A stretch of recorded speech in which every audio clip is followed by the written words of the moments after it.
Olá pessoal, tudo bem? Hoje nós estamos aqui para iniciar o nosso módulo sobre o Vítor da Fonseca e seu manual de observação psicomotora, né?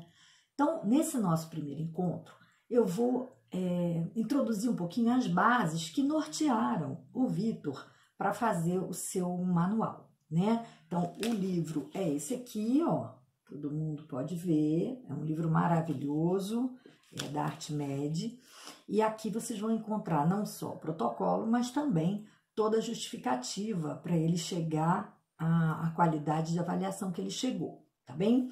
Então, vamos começar como ele começa, pensando a questão filogenética, né? O que é a filogênese? A filogênese trata da evolução das espécies.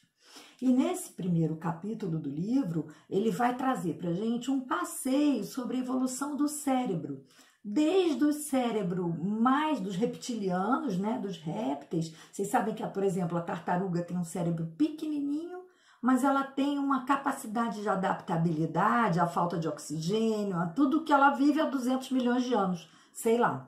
Então, a gente tem um cérebro grande, mas não tanta capacidade adaptativa, né?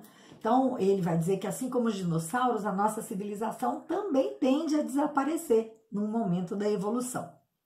Então, o aspecto filogenético é exatamente o estudo da evolução dos sistemas de órgãos do homem, não é? Desde a saída da água, né? Então, como que passou da reptação para a posição bípede, como foram modificando as caixas cranianas até a gente chegar aos primatas, e como dos primatas foi se modificando não só a parte de ossatura, né, mas também a parte de cérebro, né? O nosso lobo frontal foi crescendo, não é isso? E a nossa capacidade sensorial foi diminuindo. Os animais, os ratos, por exemplo, têm 80% da sua capacidade cerebral voltada para o sensorial.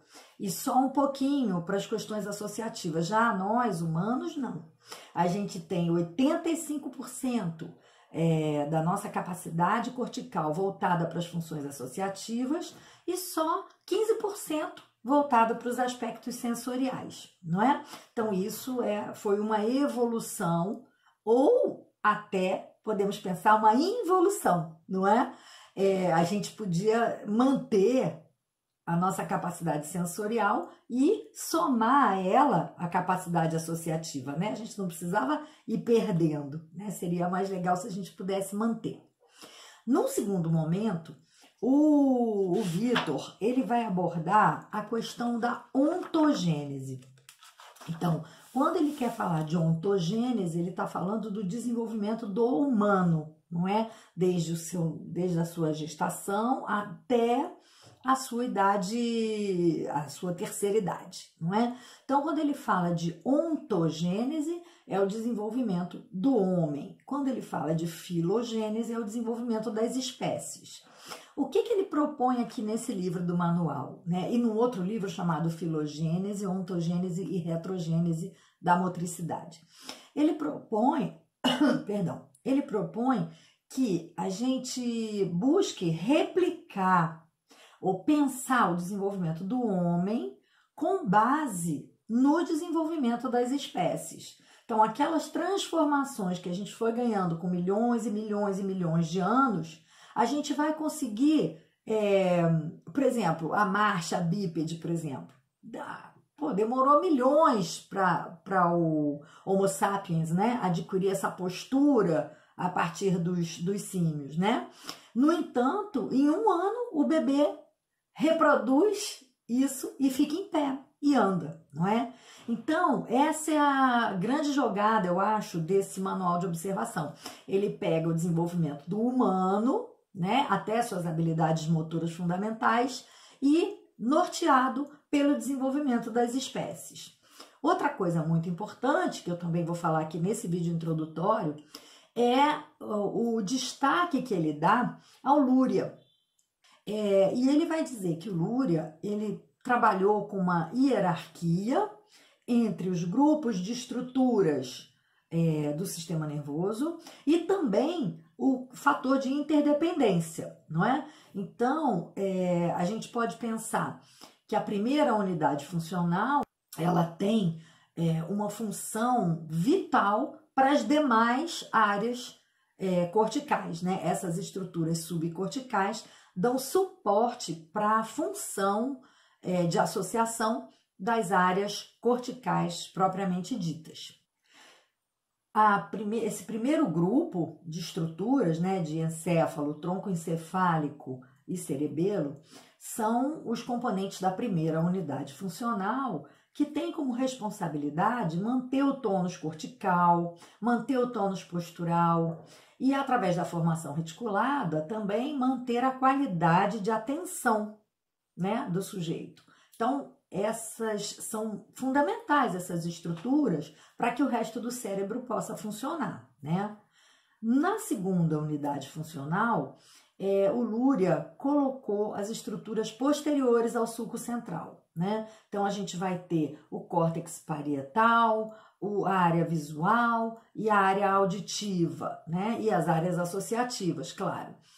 Esse grupo de estruturas seria o responsável pela captura das informações sensoriais, não é? Então, eles são a área do córtex, do sulco central para trás, chamada de córtex sensorial, que vai receber as informações do meio, tá? E do sulco central para frente, o terceiro time do Luria, que é composto pelas áreas motoras e pelo córtex pré-frontal, né? Frontal e pré-frontal. Essas áreas e as áreas associativas que cabem a esse segmento, né, do sulco central para frente, que é chamado de córtex motor. Então, esse grupo de estruturas tem a função de planejar o movimento, executar o movimento, ajustar o movimento e colocar para fora, dar a ver ao mundo aquilo que eu produzi enquanto planejamento motor, execução e ajuste, né? Então, eles são responsáveis pela ação. Esqueci de dizer, o pessoal do sulco central para trás, que é a segunda unidade, é responsável pelo campo da sensação e da percepção e também da memória. E o sulco central para frente, que é o córtex motor, a gente vai ter a responsabilidade do planejamento motor, da execução motora, do ajuste motor e também da memória motora, que está bem pertinho do sulco, ali junto com o parietal, tá bom? Nós falamos um pouquinho de como o Luria organizou, né, a divisão do sistema nervoso, e agora a gente tem que pensar que nada disso funciona separado, não é? Então, mesmo quando nós formos avaliar a bateria do Vitor da Fonseca, cada prova está avaliando um aspecto, mas você não pode perder de vista todos os aspectos que envolvem aquela criança naquele momento, né? Em que contexto social ela está, né? Se ela está bem alimentada, descansada no momento da avaliação, não é? Se ela compreendeu as ordens, então se ela tem uma linguagem, né? Se ela está compartilhando com a gente do universo da linguagem, porque assim você vai ver que ela pode entender e pode então realizar a contento a proposta da sua prova. E o seu campo perceptivo. Então, o cérebro, ele trabalha como uma super máquina azeitada, maravilhosa, não é? Então, toda a prova que a gente for usar, aplicar, a gente tem que ter em vista o fundo. A prova vai ser a figura, mas o fundo é a nossa criança com todas as suas competências, não é? E ele vai falar também da interdependência dessas áreas do sistema nervoso.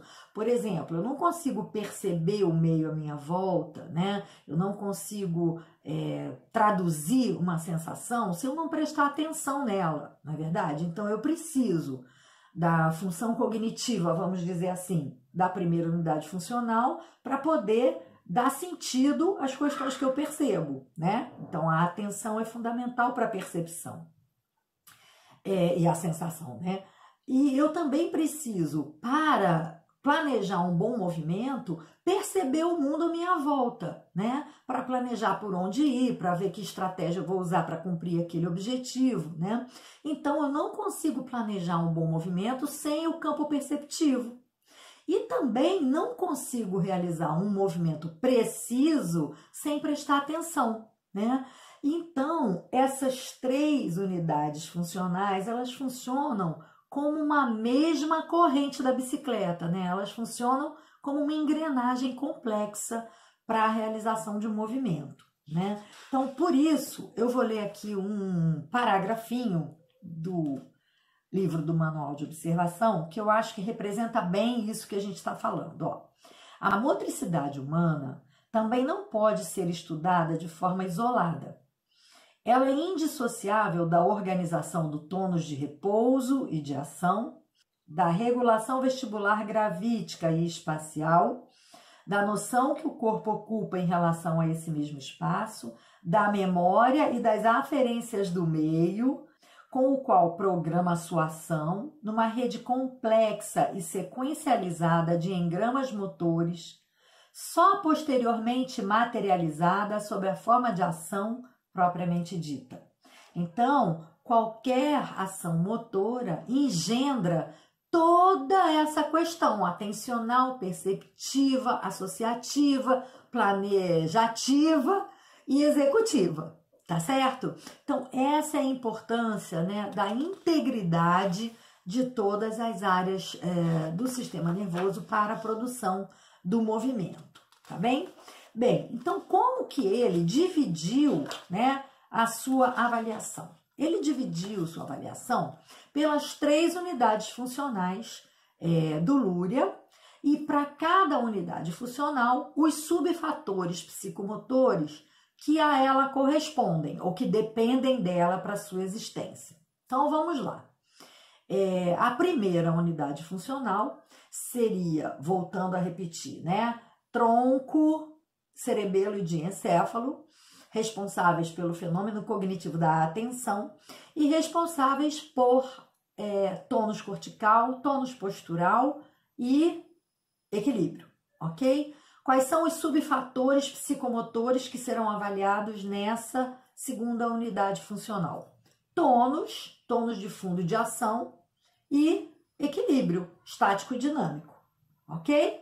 Então, nós vamos ver essas provas mais tarde um pouquinho. Na segunda unidade funcional, que é do sulco central para trás, estão lembrados, né? Que é o campo das percepções, das sensações e das percepções, não é? Estão lembrados? Nessa segunda unidade funcional, nós vamos avaliar os subfatores que delas dependem. Então, vamos lá. Ele vai avaliar a lateralização, a noção de corpo e a estruturação espaço-temporal, dentro da avaliação do protocolo do Vitor, tá bom? E a terceira unidade funcional, que é do sulco central para frente, responsável pelo planejamento motor, execução, ajuste, tá certo? Ele vai avaliar a apraxia global e a apraxia fina. O Vitor, então, bolou uma escala de pontuação para o seu protocolo, né? Essa escala varia a pontuação de 1 a 4. O sujeito que recebe 4 pontos é quando ele executou a prova perfeitamente, sem nenhum deslize, com perfeita habilidade, com destreza, com atenção, com todos os quesitos que aquela prova demanda. O número 1 vai ser para aquele que não conseguiu realizar a prova. O número 2 é aquele que fez com dificuldade, né? Mas que foi satisfatório, acabou por fazer, mas apresentou dificuldades.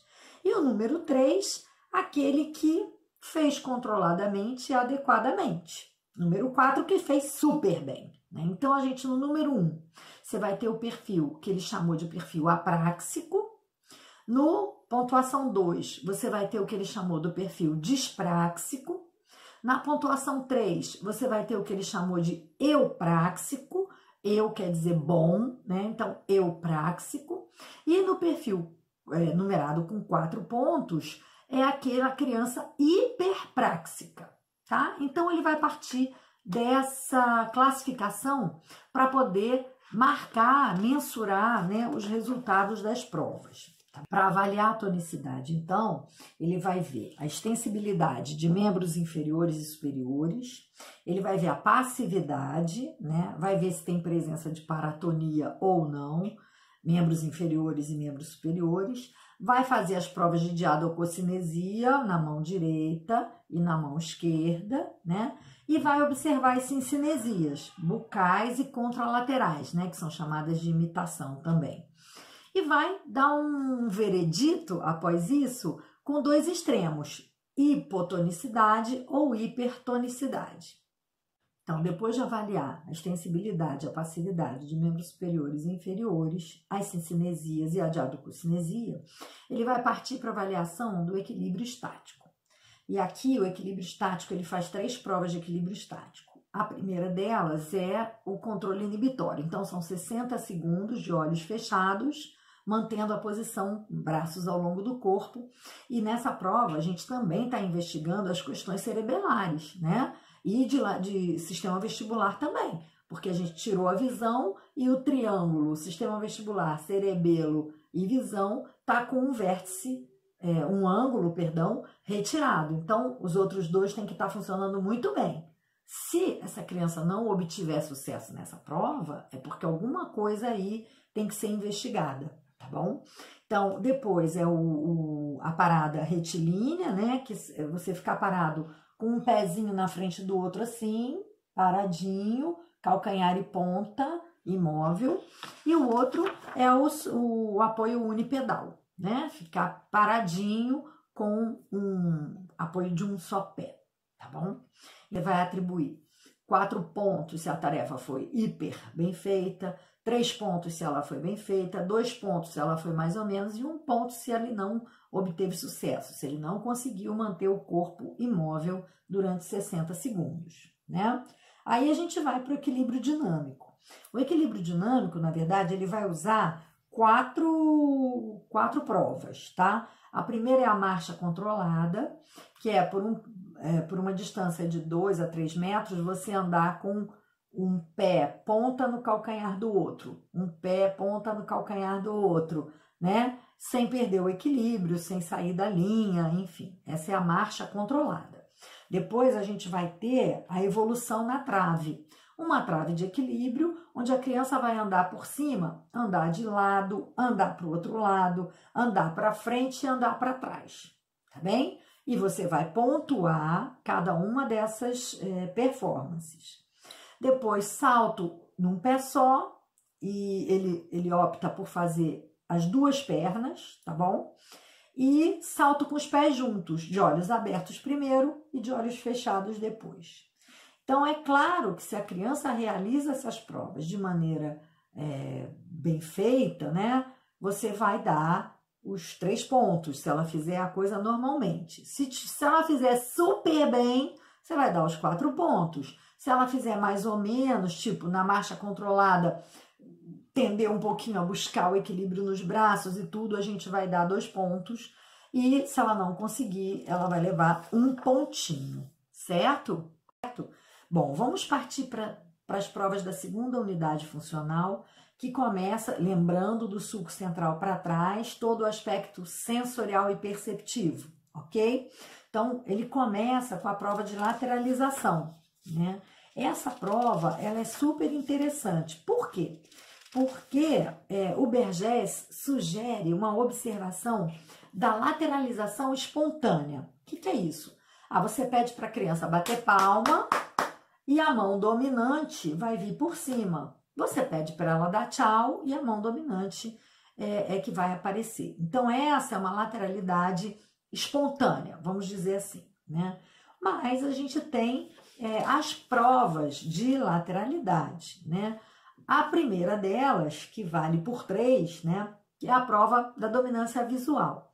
Então, aqui, ou dominância ocular, como a gente quiser, né? Aqui, eu vou pegar uma folhinha de papel aqui para a gente fazer essa prova. Ela é muito legal. Você vai pegar uma folha de papel e vai fazer um furinho no meio, né? Para aprender essa prova. Olha que legal. E você vai perguntar à criança se ela consegue botar a cabeça da mamãe aqui dentro, por exemplo. E ela vai dizer que não, mas aí quando ela aproxima, ela vê que consegue, né?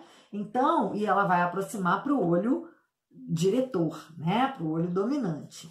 A outra prova, que você aproveita a mesma folhinha de papel, é a da luneta, né? Essa prova é genial, tanto que na minha avaliação Matos e Cabarite, a gente pegou essa prova aqui do Vitor. Ó, a luneta também, então são duas dominâncias oculares, e a terceira dominância ocular, você pode pedir para ele olhar pelo buraco da fechadura, ou você pode fazer com o mesmo buraquinho aquele distanciamento, tapar um olho e ver se ela continua a ver a mesma coisa do outro lado do buraquinho, né? 3 provas oculares, né? A auditiva é muito básica. Você vai pegar o telefone, vai dizer, ih, ó, o telefone tá tocando, atende aí. Normalmente a pessoa vai atender do lado dominante. Ah, mas eu quero tirar dúvida. Ah, então tá bom. Vê se meu relógio está funcionando. Bota aí para ver se está fazendo tic-tac. Pronto, aí ele vai já 2 provas. Ou então mais uma. Vamos escutar o que está acontecendo na sala do lado? Será que se a gente puder botar a orelha na parede, a gente vai conseguir? E aí você vai ter 3 provas auditivas, né? As provas manuais, né, são realizadas a partir da imitação de tarefas do dia a dia, como escrever, por exemplo, né, como recortar. Então, você simula o escrever e o recortar e você vai ter a dominância de mãos, né? E a dominância de pés, você vai pedir, o Vitor pede para ele dar um passo gigante.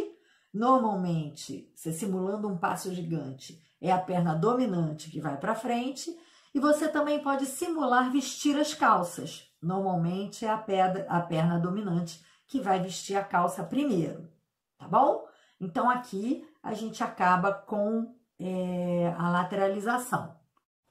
Bem, agora a gente vai para a noção de corpo, que é dividida em sentido sinestésico, que essa prova a gente vai colocar, a criança está de olhos fechados, você vai tocar a parte do corpo e ela tem que nomear, não é?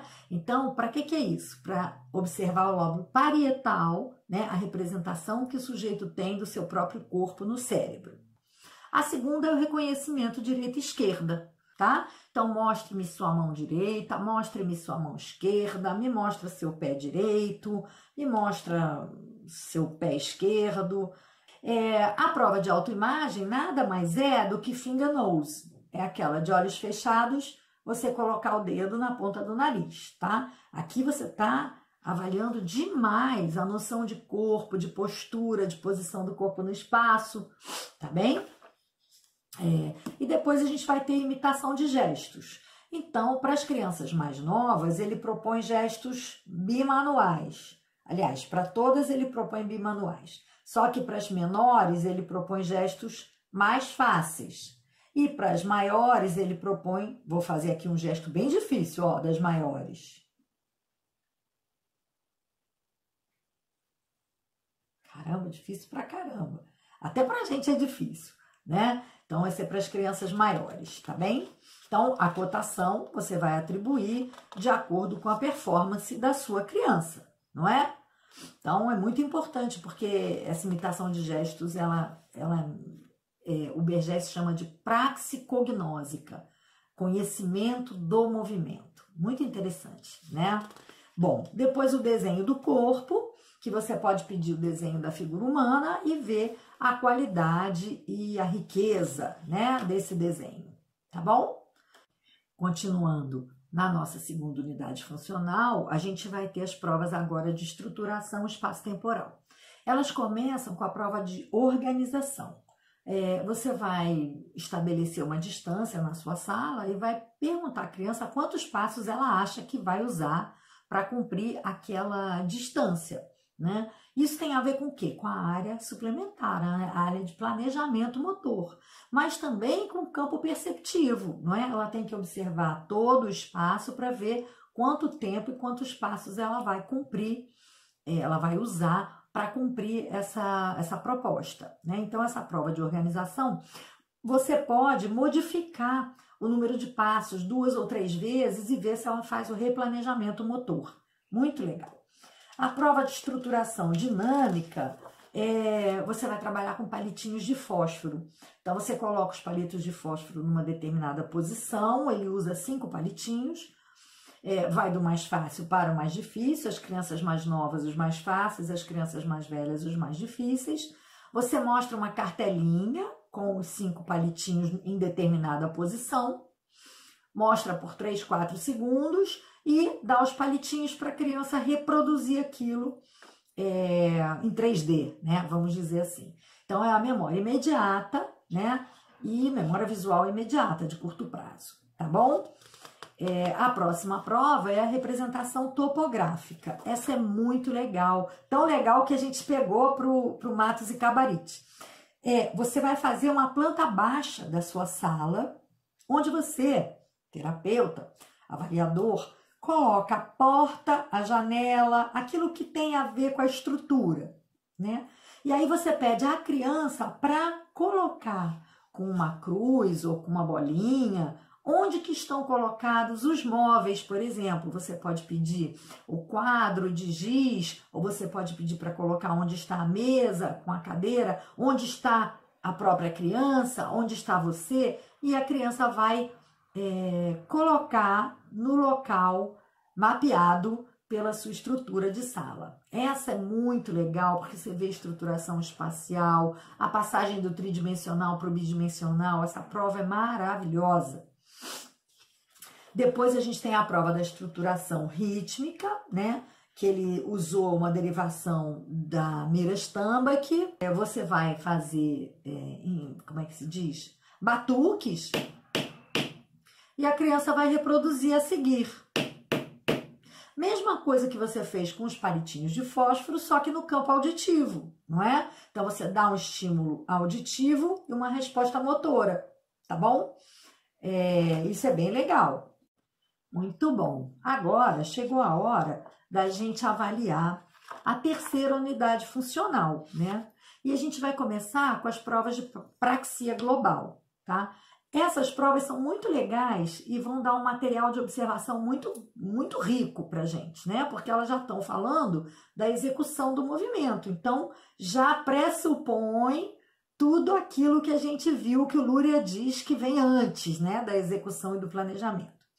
Então, ele descreveu a praxia global com 4 fatores que, na verdade, são 3, porque um deles é só um relatório da observação dos 2 primeiros. Então, o primeiro, a coordenação óculo-manual. Então, é a bola ao cesto, né? A uma distância determinada, dependendo da faixa etária da criança também. Você vai lançar bolas ao cesto e você vai observar a base da criança, a postura, né? A força, se ela joga por cima, se ela joga por baixo, enfim. Você já tem um olhar sobre o movimento bastante observador, que eu quero dizer. Você tem que estar atenta a todos os detalhes da qualidade desse movimento. São 5 bolas ao cesto, tá? Depois você vai atribuir a cotação 4, 3, 2, 1, como ele estabelece lá no protocolo. A segunda é a coordenação óculo-pedal. Então, a gente viu o óculo manual e vamos ver agora o óculo pedal. Você bota a sua cadeira lá e ele tem que chutar uma bolinha de tênis entre as pernas da cadeira, a uma determinada distância, que é a mesma que você estabeleceu na distância para jogar a bola na cesta, tá? Então, aqui, o que você quer ver? Planejamento motor, execução motora e ajuste motor, tá bom? E aí, ele coloca um dado que ele chamou de dismetria. Isso é muito legal, porque a dismetria, ela não é uma prova em si. Ela é um olhar sobre a coordenação óculo-manual e a coordenação óculo-pedal. Então, você vai falar um pouquinho sobre o que você pôde observar nessas 2 provas de praxia global. E a última prova, então, a terceira, né, é a prova de dissociação dos movimentos. Essa prova é muito legal. A gente também pegou lá para o Matos e Cabarite. Então, ela trabalha com a dissociação de movimentos manuais, primeiramente, mais simples, né? Tipo, vocês vão escutar, tá? Esquerda, direita. Ok, aí a criança reproduz, esquerda, direita. Depois eu começo, esquerda, esquerda, direita. e ela reproduz. Depois eu começo esquerda, pé direito, direita, pé esquerdo. Eu vou dando graus de complexidade na série de movimentos e vou vendo se ela dissocia bem movimentos de membros superiores e movimentos de membros inferiores. Ainda na prova de dissociação, sabe o polichinelo que a gente faz? Ele pede um polichinelo, mas com as mãos à frente. Então, a criança bate palma e afasta as pernas ao mesmo tempo. E desfaz. E afasta as pernas e bate palma ao mesmo tempo, tá? Prova de agilidade e também dissociação dos movimentos, claro? Bem, agora a gente vai entrar nas praxias finas. Ah, muito legal, né? Aqui a gente vai falar da coordenação dinâmica manual, muito importante. Vamos falar também do tamborilar, que é uma outra prova que o Vitor propõe. Vamos falar da velocidade e precisão, que é uma prova antiga, mas que é muito utilizada também. Então, a prova de coordenação dinâmica manual, ele propõe a pulseirinha de clips, não é? Então, você dá 8 clips para a criança e ela tem que conseguir fazer uma pulseirinha de clips. Isso é muito legal, né? Claro que se a criança for mais velha, você pode dar mais clips, né? Isso tudo está explicadinho no livro, mas se a gente for falar sobre tudo isso aqui, nosso curso vai ter 18 vídeos, né? A prova do tamborilar também é uma prova de motricidade fina. Ela envolve o toque digital, né? É a prova que a gente também conhece como diadococinesia. Mas, isso aqui, para crianças pequenas de olhos abertos, para crianças maiores, isso uma criança maior aqui, de olhos fechados, né? Então, esse tamborilar, ele é muito importante, porque ele fala dessa representação mental do corpo, desse controle do movimento, né? Então, ele fala de várias coisas importantes aqui. E a prova de velocidade e precisão, que você vai trabalhar com um papel quadriculado, e a criança vai usar a mão dominante e vai fazer tracinhos dentro dos quadradinhos, sem esbarrar nas margens dos quadrados, sem pular quadrado e sem colocar 2 tracinhos no mesmo quadradinho. E você vai fazer ela fazer isso aceleradamente. No tempo do Ayrton Senna, né, eu fazia assim, tan, tan, tan, tan, tan, tan. Hoje não, né? No tempo do Rubinho não deu para fazer e agora, hoje, eu tento apressar mesmo com outra fala, né? Bom, aí depois você vai reproduzir essa mesma atividade durante 1 minuto. Você vai reproduzir com a outra mão, com a mão não dominante. Isso é muito interessante, porque você vai ter um traçado muito mais numeroso com a mão dominante do que com a mão não dominante, tá certo? Bem, minha gente, sem esquecer daquilo que o Vitor considera o mais importante, que é você olhar para além da prova, né? Você está vendo a criança como um todo, o tempo todo. A gente então vai finalizar nossa avaliação do Vitor da Fonseca. Eu espero que vocês tenham gostado.